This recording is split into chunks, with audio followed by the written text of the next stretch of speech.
The following featured presentation is part of the Skywalking Network.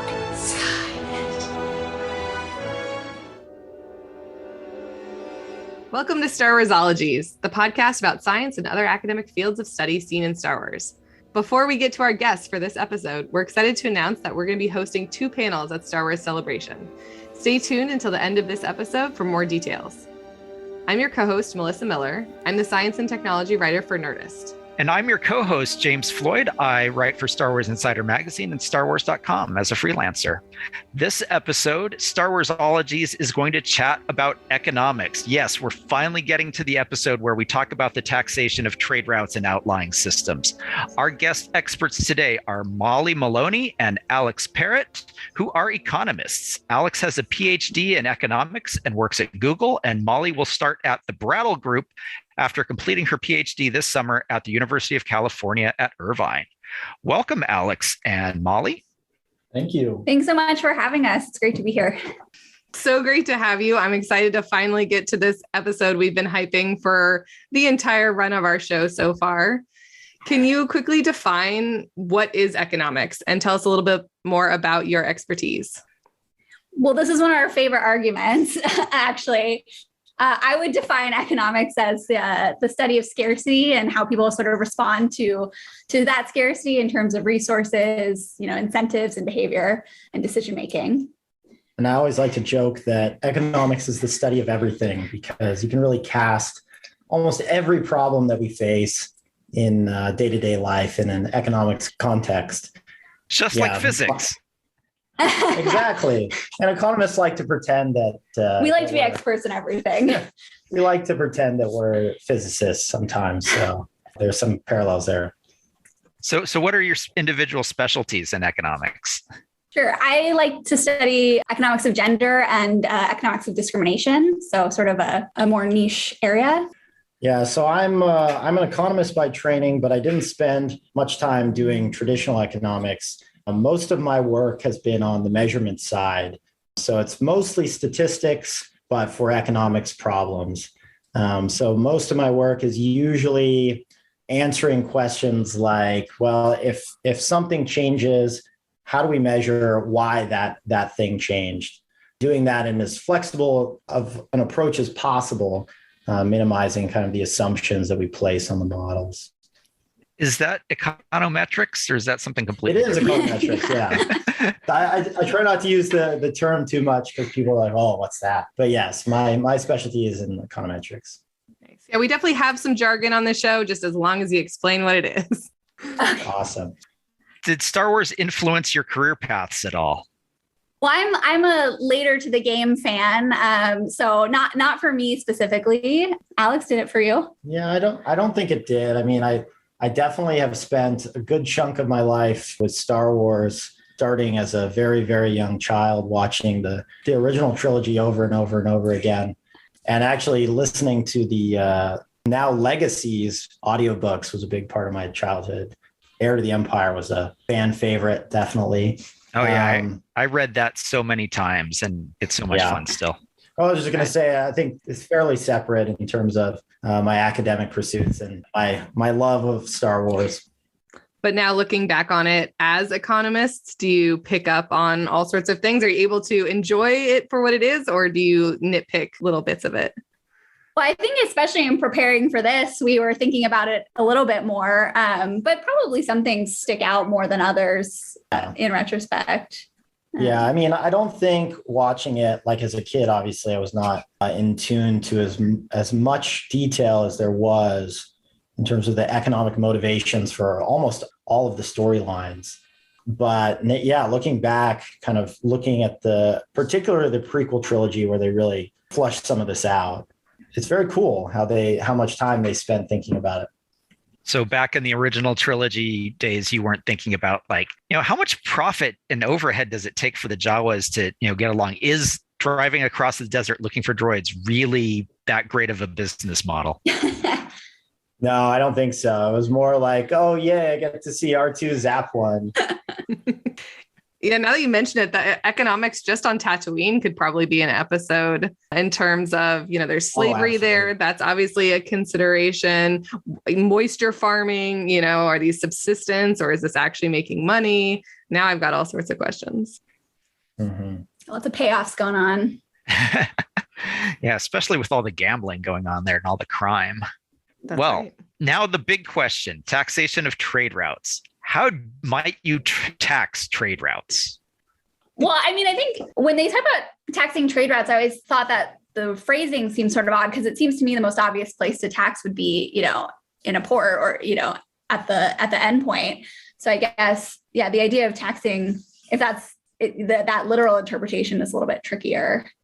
I don't know. I think one of the big problems with Star Wars and taxation is enforcement, right? Like in the inner rim worlds, it seems like it's a lot easier to enforce things. You're close to Coruscant.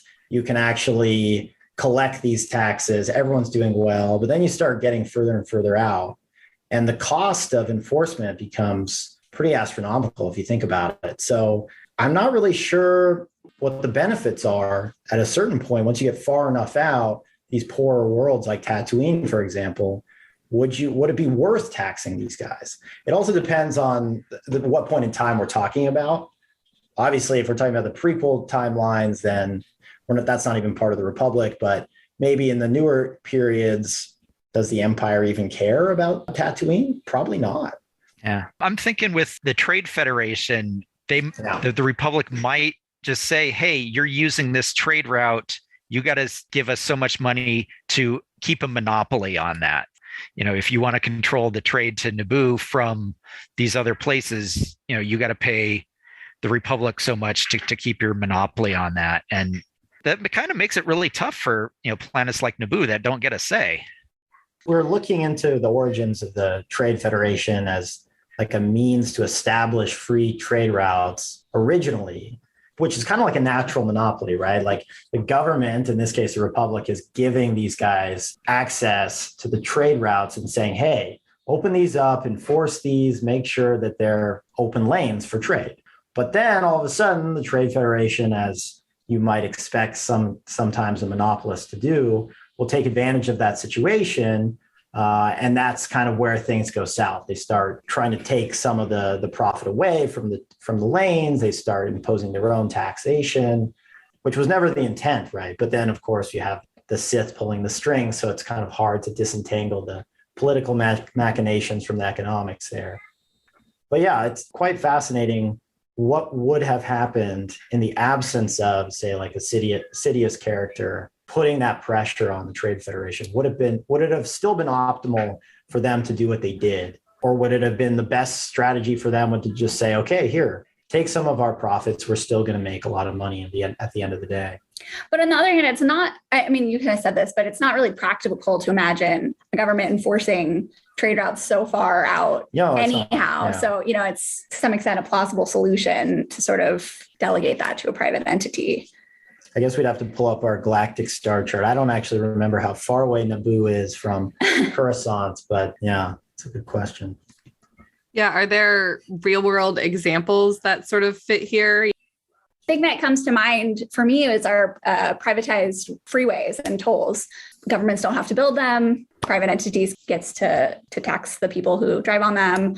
It's not a direct trade issue, but part of the infrastructure we create is to allow for commerce to exist. So in a sort of an indirect sense, it's basically privatizing a public function, perhaps. And then we kind of have that back in the British Empire and the kind of the mercantilism, where basically the East Indian Trading Company privatized the trade network that fed all the money back to England, and obviously had a lot of political clout. The Trade Federation seems to have the same thing. They have a Senate seat. So like, how does that work when a corporate interest has direct political power?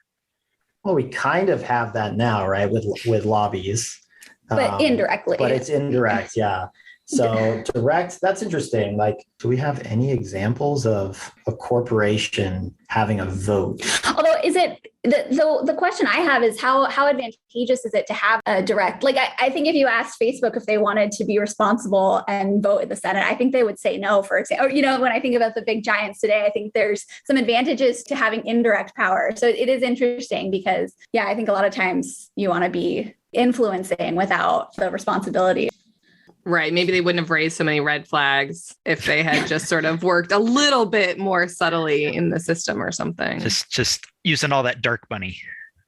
Yeah. Which sort of brings up this other question we sort of talked about is what's not clear to me in the movies, and maybe you have more background in the books, is like how media is working, like in terms of dissemination of information, because yeah, like the HoloNet, how much of it is censored and how much of it is controlled by, which time period, right? Well, definitely under the Empire had a pretty strict authoritarian control over the media. But yeah, that is something that we don't see much in the original trilogy, is the role of the media in the war. And I think part of that is just kind of a relic of its time period, that that the rise of cable, 24-hour cable news after the release of Star Wars, and just being an omnipresent factor, really kind of came after. And that's why we now have the HoloNet and the HoloNet news networks that send out information, share news. But yeah, what is the role of the media in the economy?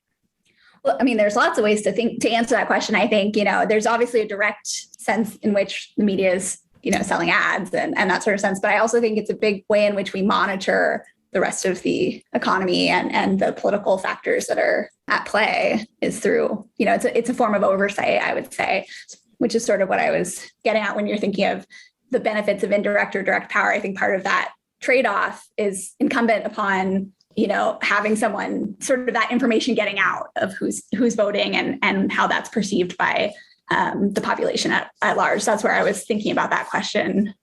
I don't think either of us are game theorists, but information asymmetry is definitely a huge issue that you could have in kind of the imperial side of things, where obviously the empire knows exactly what's going on, at least certain people in the empire, whereas the citizens have very little idea of the actual events that are going on. So you can tell one story to get a different outcome solely based through this asymmetry of the information. The individuals don't know what the empire does. On episode 8 of our podcast, we talked to a historian and a journalist a little bit about these issues, but we didn't really get into the, political voting record accountability conversation. So this is really interesting for it to come up again with economics. I feel like while we're on the topic of the prequels, maybe we should just dive right into can you build a secret clone army over the course of decades? ? It was at least years. In the sequels, then that leads into like the huge, first order fleet too. Like there's a money trail, yes, for these things. I think it kind of does get into that question of how, when you're dealing with such a vast empire or republic, depending on the era, it's a lot of space to be monitoring. And I think in some of these cases, there's private entities are sort of funneling the money through. So like how closely can you monitor when you have such a wide domain to be responsible for? It doesn't seem implausible to me that could go under the radar. Yeah. And I think it depends what you treat as canon now, but I remember when I read this book like 10 years ago, whatever, the Darth Plagueis book talked a lot about kind of how all these machinations came to be.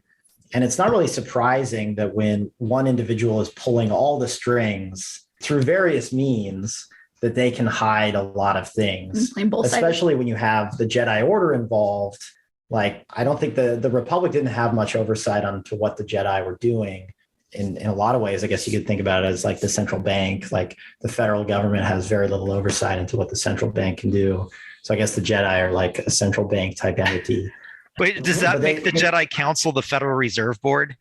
Obviously not, but it's kind of a nice parallel in that like these are two entities that are both serving the public good in a certain way, but they don't actually check each other than through, in our case, through the economy.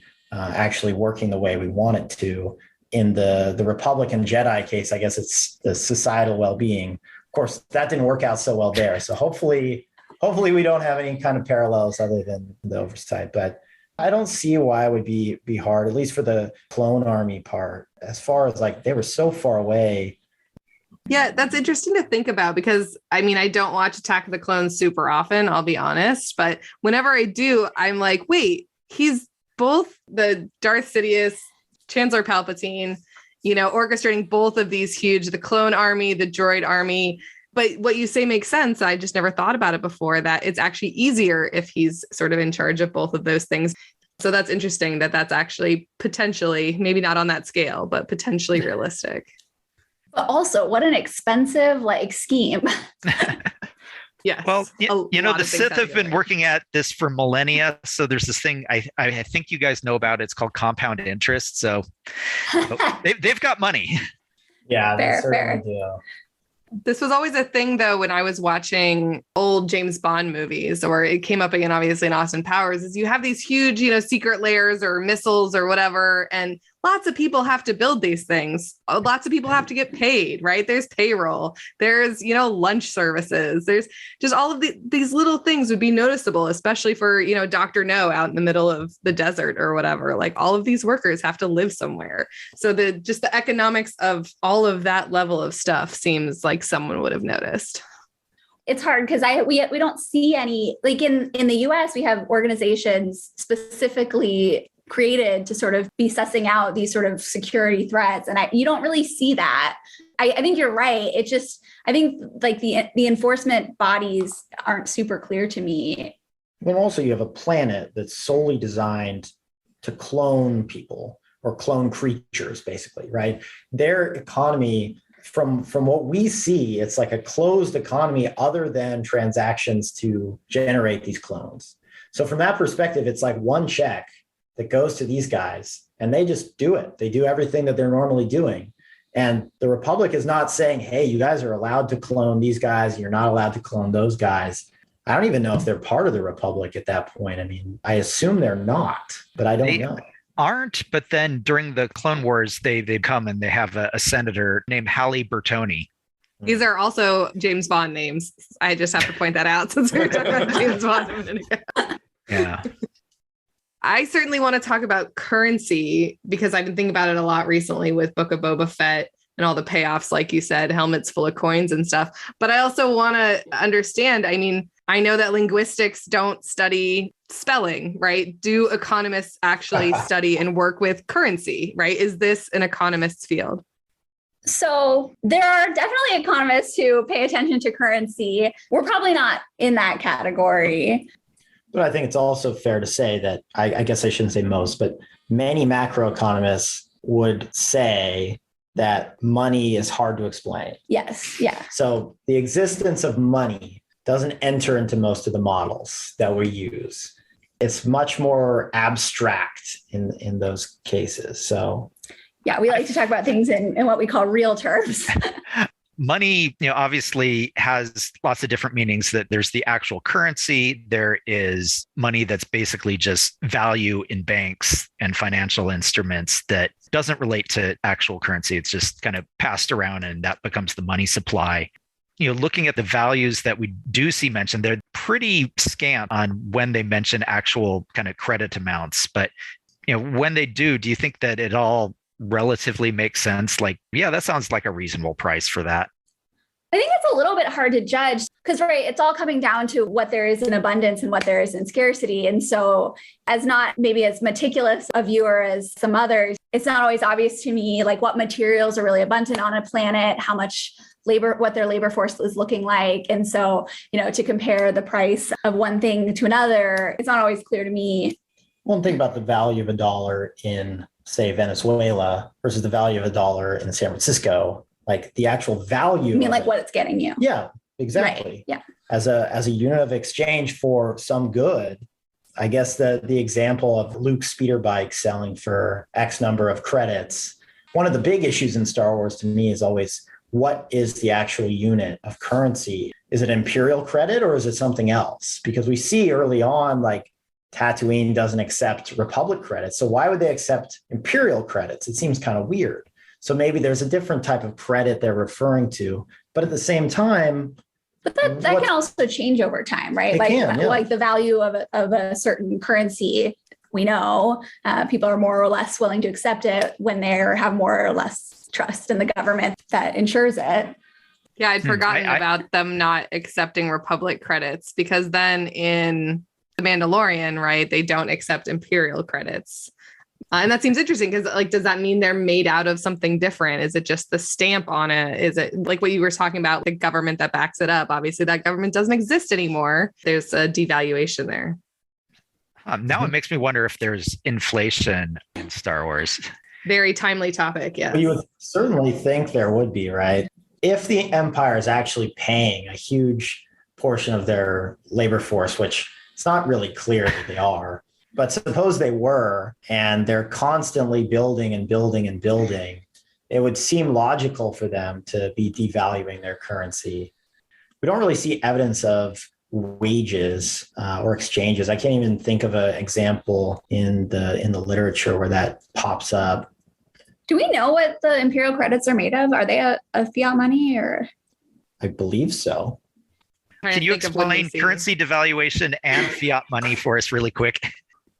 So fiat money in general is, well, like the US dollar, it has no intrinsic value by itself. It's just a piece of paper, right? But it's backed by a guarantee by the United States government that says this is worth $1, but there's no gold standard anymore, right? You're not standard. trading that in for a common example of a currency with intrinsic value would be like prison cigarettes used as currency, right? You could use them to trade, but also if you want to smoke them, they have a purpose. Mm-hmm. Yeah. Okay. So we all agree together as a society that this $1 bill is worth $1. And we agree on that because the United States government tells us this is worth $1, right? So it's a bit of a confusing concept.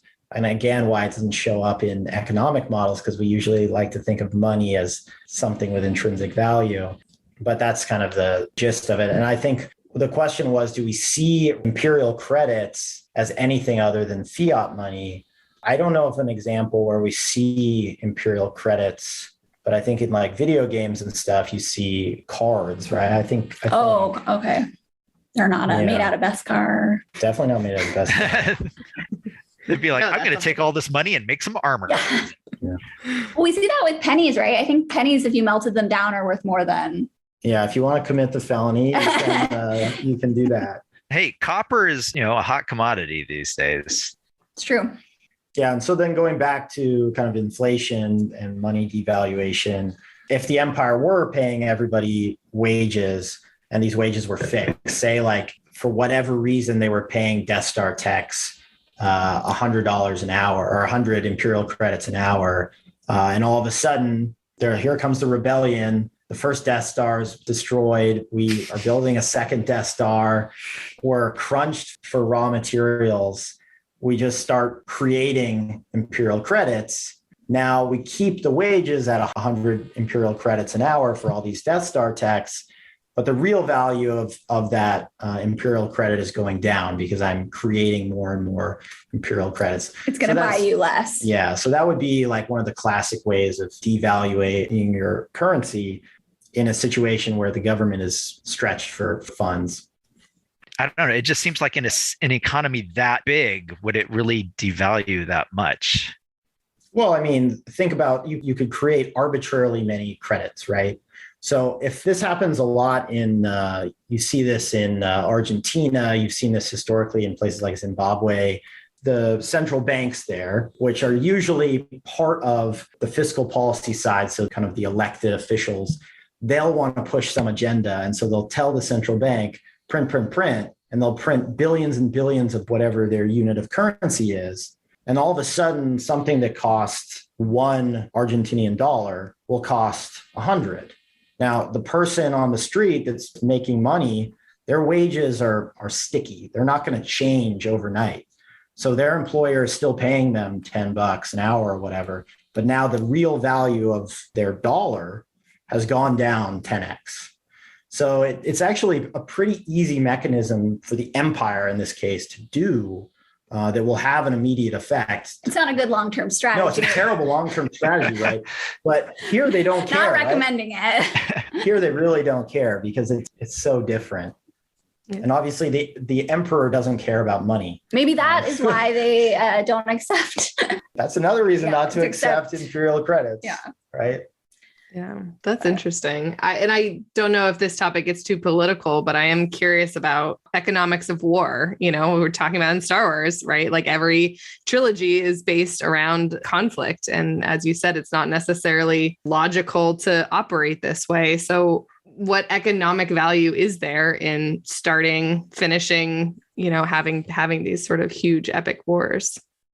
Yeah, that's tricky because the empire's motivations are not financial. Like it's very clear that the emperor wants to control everything. It's not really clear why, other than he's a Sith and he's entitled to, but there's limited financial motivations. In general, like if you can take all of the profit away, like if you think about it from a welfare perspective, all of the citizens of the empire, if you can squeeze all the consumer surplus from them, you take all the wealth for yourselves. In this case, the emperor and I don't know, his moths and grand admirals maybe, but I don't know. That doesn't seem to be the motivation for most of the empire's actions. Yeah, they didn't really show a lot of them like off living the high life or anything like that. So. And I think a big part of when you think about World War II, right, it was great for the US economy, but partly because you get everyone employed and you're spending all this money on these big endeavors, but the fighting's not happening here. So you're not seeing the destruction of war that can be catastrophic for the economy. I think there's a paper out about the devastation that would have occurred to the galactic economy with the destruction of the Death Star. So, you have to think about both sides of that, I would say. There's a paper out about that? Yeah, we're going to need to see that. Estimating the economic loss there. Wow. That's great. We'll link to that in our show notes. I love that people, do these thought experiments. Molly, when you mentioned your specialty being gender economics and economics of discrimination, other than what we've already talked about here, how that applies to Star Wars, because it seems like a really fascinating specialty. Yeah. So I think one of the, most clear examples that comes to my mind is I think it's episode 1 of Mandalorian. He has to pay more because he refuses the droid driver and he gets a clunker with a non-droid driver because he, in the beginning, right, he doesn't like droids. But that's a classic, issue with discrimination, right? If you were only going to interact with some people, you might have to pay more for that, for lack of a better word, preference, and there's also inefficiencies that come out of that. So I like that example of this sort of, you're kind of only punishing yourself with that mentality. Is that really the bottom line here on Earth? That logically, more than philosophically and all of those other things that, economically, logically. There's better reasons to not be okay. Right. Yeah, right. There's plenty of other reasons to not be discriminatory, but I like when you see examples where it's also costly. Yeah, that's pretty decent literature on the costs of discrimination, right? More so than the societal costs, I think, the individual costs. Yeah. Monetary costs. I guess there's less of an economic cost, like when they don't allow the droids into the cantina, right? But that's true. I don't know how much they drink. Yeah, I think that's the main thing is they take up space and they don't drink. Yeah. No, I like the idea that they, there might be like oil or something there that they would consume and they're losing out on that market. So never thought about that before. I don't know. In the Freemaker Adventures, Roger, the battle droid, is always saying, hey, 30 weight, that's the good stuff. There you go. Someone else had this idea. I love it. Well, are there other examples in Star Wars that you can think of, or that when you watch the movies or read the books, you really think of like, oh, I know maybe too much about that topic?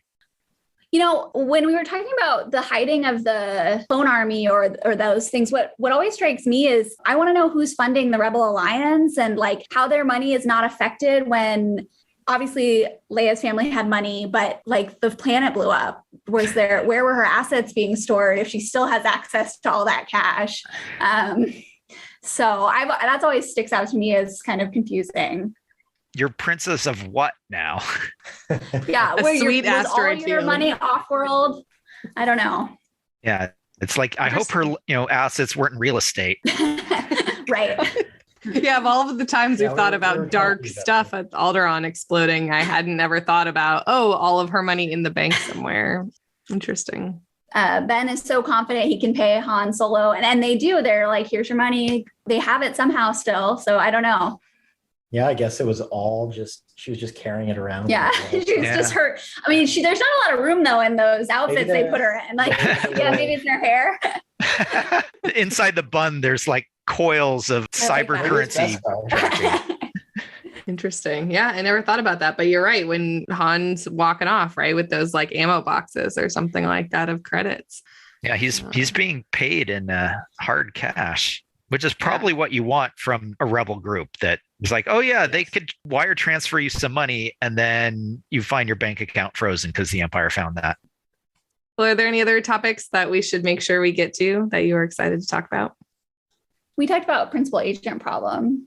We did. Yeah. One of the things you study early, like one of the first things you learn in economics is the idea that employees might have different incentives than their bosses. And that's something to consider about how to align those incentives or what might go wrong if you don't. And there's a couple good examples, like when Jabba sends Greedo after Han, and, Greedo offers to forget he saw him if Han pays the debt to him instead of Jabba, or what was the other one? From Rogue One. Galen Urso, when they force him to create the super laser, obviously he puts the flaw in the Death Star that allows them to destroy it.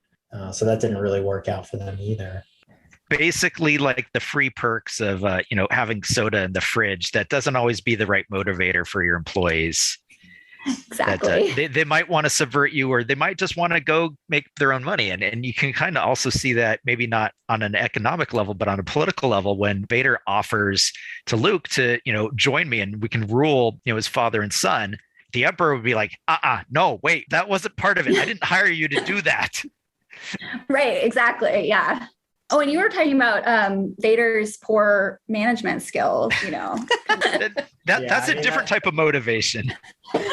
Yeah. I think that's come up in a couple of the books, at least the revamp of the canon, is how Vader decimated most of the upper tier admiralty and captaincy and left the Empire with a bunch of dunces, basically, which, that's... I don't know how much economics is there, but yeah, I mean, it incentivizes you to stay under the radar and not get noticed, because the second you get promoted, you get force choked because probably Vader made a bad decision.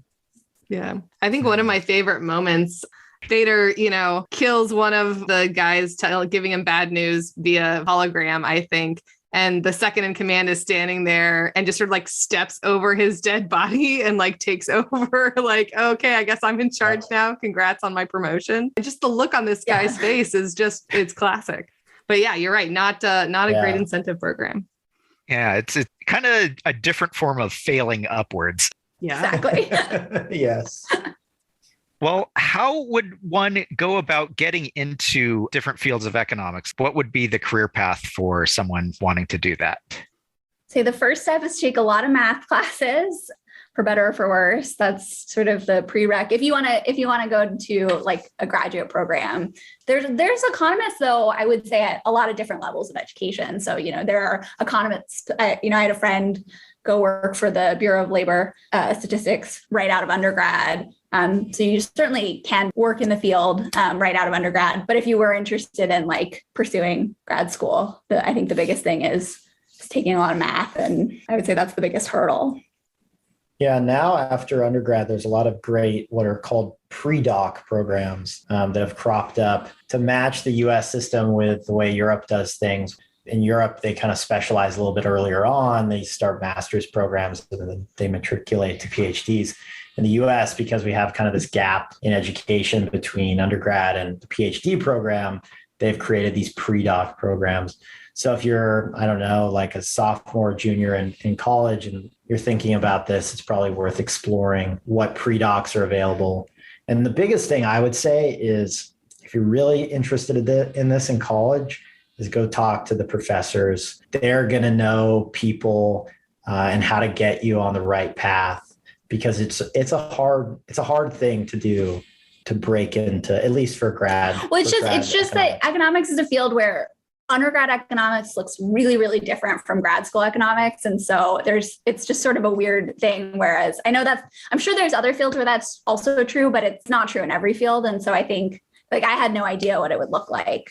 Coming straight from undergrad to grad school is definitely a big change. So I think that's the thing that's not always obvious when you're looking into it. No, that's really good advice, I think in general, but also good to know which fields are like that too, in terms of, if you're in a math class in undergrad, how many hundreds of people are in that class and planning for different tracks. And so to set yourself apart by, creating a relationship with the professor makes a lot of sense. Well, a new question for the podcast is, I would love to know what your favorite Star Wars characters are and why. What is yours? I really like R2-D2. I think he's a homie. He's always doing what he's supposed to do and not letting anyone get in his way, especially C-3PO. Yeah, I'm going to have to go with my, I'll preface this by saying when I was a kid, my favorite was Obi-Wan Kenobi. And that was primarily because my grandmother's favorite was Obi-Wan Kenobi. And, it was like our thing. But then growing up, I became a Darth Vader fan. I think it's a little bit of a weird one in that he's the bad guy, but he's also the hero of the story. He does save everyone at the end there. So it's kind of an interesting choice, but I always love the scenes. Well, that Rogue One scene where it's like all dark and all of a sudden the saber goes out. It's just very exhilarating. So Alex also loves anyone in a cape. So I do like the black cape. Well, it works for Obi-Wan too, really, with those robes. It's cape-esque, so I can see it. When I was a kid, I was running around in capes a lot. Amazing. Well, Molly had the right answer. I mean, it's an opinion, but R2-D2 is in fact the right answer, aka my choice. James, since we've all given our choices, would you like to share yours too? I'm going to go with Chewbacca. Chewbacca is, an all-around great guy that he's always there, has your back, provides a little bit of your conscience as well. Who wouldn't want a big Wookiee at your side? That you go in some place with a big Wookiee at your side, they're not going to give you trouble. I like it. I also like that 3 out of 4 of us chose non-verbal, at least non-translated into English, right? Like I love R2-D2 because he's clearly a SAS droid. And Chewbacca, we think we know what he's saying just out of context, but I like that there's that ambiguity. Well, where can people find you on social media? Do you guys have any upcoming publications? Anything we should know on what's going on in your world that you want to share? I have a Twitter. I don't have very many followers, but I'm at Maloney 314. I had to look it up because I don't actually know my handle. That tells you how many followers I have. Is it a pie reference, I assume? That's just what they gave me, but I should start saying that. So I don't have anything super exciting. I'm just going to be grinding away at work. But if people are interested in reaching out, my Twitter handle is ADParret, Parret. Happy to chat with people if they want to DM me. Great. Well, thank you so much, Alex and Molly, for being here. This was a really great discussion, and we got into a whole lot more examples of economics in Star Wars than I was even thinking of. Thanks so much for having us. This was really fun. Yep. Thank you for being here. This was a lot of fun. That wraps up this episode of Star Warsologies. We want to thank our guests, Andrew Parret and Molly Maloney, and we want to thank all of you for listening. We also want to thank Catherine Maloney for nominating our guests today. Okay, now let's talk about our panels at Star Wars Celebration Anaheim coming up at the end of May. We've got 2 Star Warsologies panels at Celebration. The first one is The Science of Attack of the Clones. It's happening Saturday, May 28th from 11 a.m. to noon at the University Stage. Here's our description. From clone troopers to planetary rings to Anakin's moral struggles, Attack of the Clones is full of connections to real-world science. How might seismic charges work? Can you really accelerate clone growth? What is an all-ocean planet like Kamino really like? How healthy are Anakin and Padme's relationship?